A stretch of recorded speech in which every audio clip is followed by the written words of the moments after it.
Okay, this recording is for Jen Reeves, but also for anybody who is having trouble with their tension and inconsistent stitches with Tunisian. Now, if you really want to learn the stitches, please go over to MDL Crochet. Will be linked below. Now, Jen was using a regular hook, so I grabbed a regular hook. I'm not convinced this hook is going to be big enough. It's only a 5mm. This is classified a 4, but it's pretty thin, so I should be okay. You always want to hook size up when you're doing Tunisian. So you're going to do your slip knot however you do your slip knot. That's what I do, what you just saw. Okay. But then we're going to chain. She chained 8, so I'm going to do exactly what she did. And I'm assuming she did a yarn over one. Notice I leave it kind of, I grab that loop to keep it open. 2, 3, because we're going to need that loop.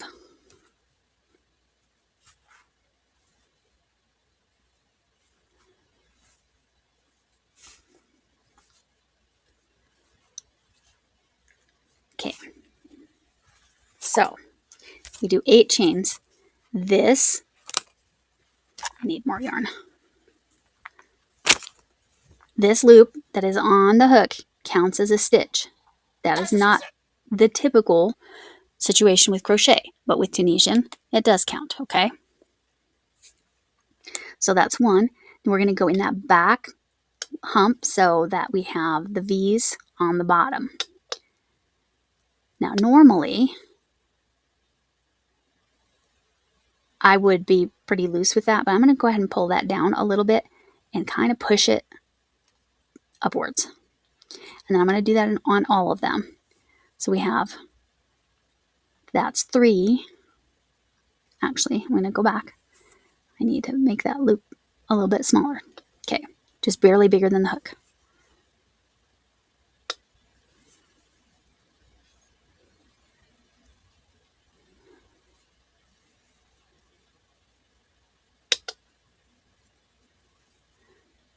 Okay, I'm going to push them back. Make sure they're not too much bigger than the hook. Because Jen, like many others, didn't want to invest in a set of Tunisian hooks until she knew if she liked Tunisian. And she was frustrated, and Michael MDL Crochet had told her, based on what she showed him or told him about, that it was probably a tension problem. So, tension problem, not an attention problem. Okay, so I'm going to count. I have 8 loops on my hook, so I have the proper number to continue on to do like Jen. Now this is how you cast on in Tunisian. Now again, I'm kind of pushing these loops upwards. This is going to help a little bit with the issue of curling. Okay. With Tunisian, the first one, we're going to yarn over and we're just going to go through that one. We're going to do the Tunisian simple stitch, but this is our cast on. Now for the rest of them, we're going to yarn over and pull through 2. And I keep it pretty tight to the hook there. Yarn over, pull through 2. Notice I'm not making this loop very big. Yarn over, pull through 2. Yarn over, pull through 2. It's only that first one you need to, in essence, chain. You're just pulling through 1. Yarn over, pull through 2. And again, notice I'm keeping that loop tight to the hook. Okay. Now I also pull it down tight when I get to the end. All right. So that would be our cast on. We haven't done anything special yet. We're going to just do Tunisian simple stitch first, and I'm going to show you what I do. Again, this is notorious for curling. So I go underneath. There's 2 bars. I go underneath or in between them. And then I grab that yarn and come up, and I go to the top and pull that loop up top, but I stay close to the hook size, okay? Go in here. I grab that yarn, pull it up to the top. Again, this helps with my tension being consistent, and it helps with curling. And then I do that on each of them. But I do this as I'm moving along, and I don't wait to the end, okay? I learned that the hard way. Okay, we're going to Again, kind of push it to the top, keep it tight to the hook. Again, this is a 5mm hook. Normally I would probably go a little larger. This is going to be a pretty dense fabric that I make. And I'm pushing that down and making sure I pull that a little bit so that it's tight to the hook. And then through there, we're almost to the end. The end is slightly different. Okay. I'm going to spread out my loops so that it's nice and straight. Now we're at the last one. Now Michael always says you turn it to the side and you can see the 2 loops you're going to go through. And that's pretty much what I do.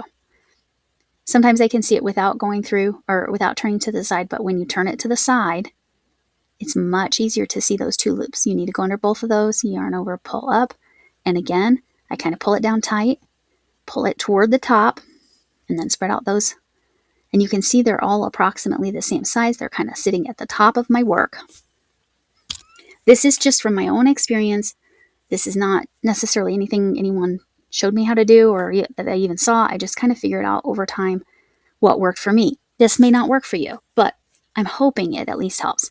So again, when we yarn over the end stitch, we only pull through 1. Now I'm going to pull that down because I want that loop to be close to the hook. Yarn over, pull through, keep that close to the hook. That's going to help with your tension.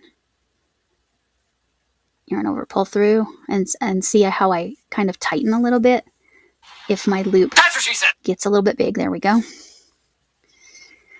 My phone and its commentary.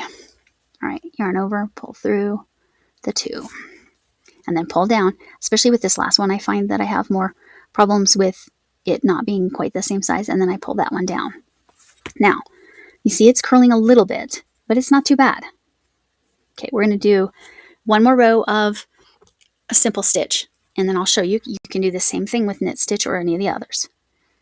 Okay, so we're going to, again, we pulled that down, so that's very close to the hook size. It is loose on there, but not very loose. And then this is how I pull through. I don't know if it's an actual yarn over, and then I push to the top and then pull down. And then I go underneath, yarn over, pull through, tighten it down, push to the top. Yarn over. It's possible, I saw this on Michael, that he said to push the loops to the top. I just don't recall. I don't recall learning it elsewhere, but I very well could have. And he's who I watch for Tunisian, generally speaking. So if I did see it, that's where I would have seen it. Okay. So the key is, again, I'm keeping that, I'm tightening it down so it's the same.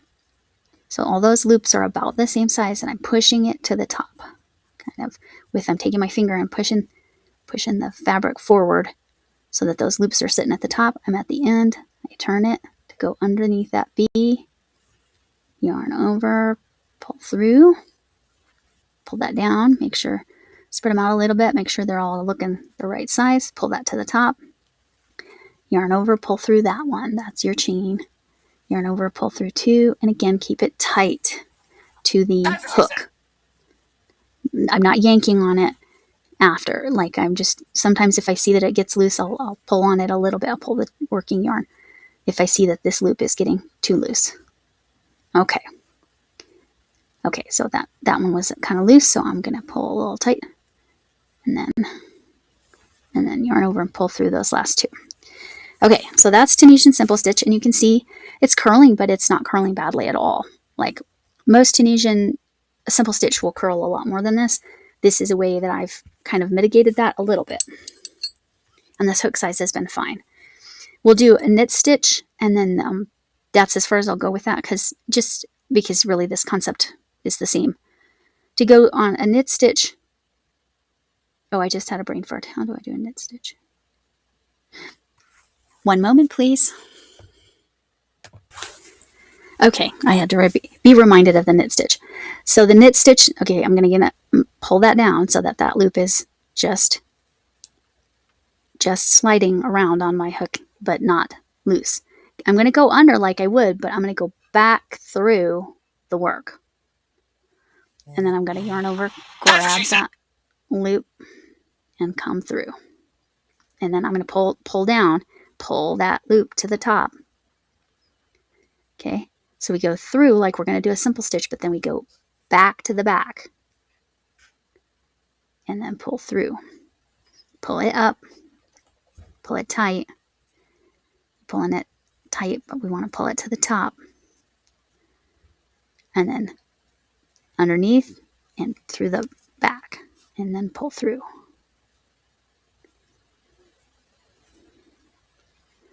Underneath, through the back, yarn over, then pull through.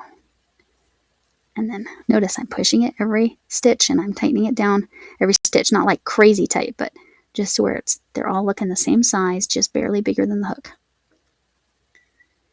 Underneath and then back through the hole there, the gap, and then pull it down, pull it to the top. And then underneath and through the gap, yarn over, grab that yarn, pull through, and push to the top. Make sure it's nice and tight. But again, not like so tight that the hook isn't moving, but we want those to look about the same size. And the end is the same, so you're going to go underneath those two loops, yarn over, grab that, push it to the top. I'm going to spread out the bump in the middle is not ideal, but it's not going to cause a huge issue. All right, so they're all the same. 1, 2, 3, 4, 5, 6, 7. Yeah, I was just making sure I still had 8 stitches. I pushed them to the top. I'm going to yarn over, pull through 1 because that's the end. And then I'm going to pull down a little bit to make sure that loop's not too big. And then yarn over, pull through 2, keep it close to the work. Yarn over, pull through 2, keep it close to the work. Yarn over, pull through 2, keep it close to the work. Yarn over, pull through 2, keep it close to the work. Yarn over, pull through 2, keep it close to the work. Yarn over, pull through 2, keep it close to the work. That one I had to pull a little. Yarn over, pull through, pull that down. So now that's a knit stitch. You can see the difference right there. How that row looks versus that row. Let's see. Yeah. So you can see those are the knit stitches. These are the simple stitches. And we're getting some curling, but again, not as bad as when I was learning simple stitch. So this pulling the loop to the top of the stitch, making sure all the loops are about the same size, not like choking your hook, but just where it's like your hook glides on that. And then moving your loops to the top before you go to the next stitch. Those are the things that helped my tension. I hope this helps. This was for Jen Reese and anyone else who has had trouble with consistent tension on their Tunisian. Sorry, it looks like it's going to be blurry, and I apologize in advance if that's the case. All right, I'll see you in a second. Just wanted to say a proper goodbye. Thanks for coming in. Can I get an amen? Hugs from Mima Potato Head. Hugs from me, whatever kind of hug you need. And right now I'm adding the membership. If you join by April 24th, I'm assuming that's April 24th in America, is how they're calculating, I assume. You will be a first month member, and anywhere in the world, if you're international, it's fine. First month members will get something special from me. But I need you to know it's only for this first month. After that, it's members packs for being the different levels after 6 months.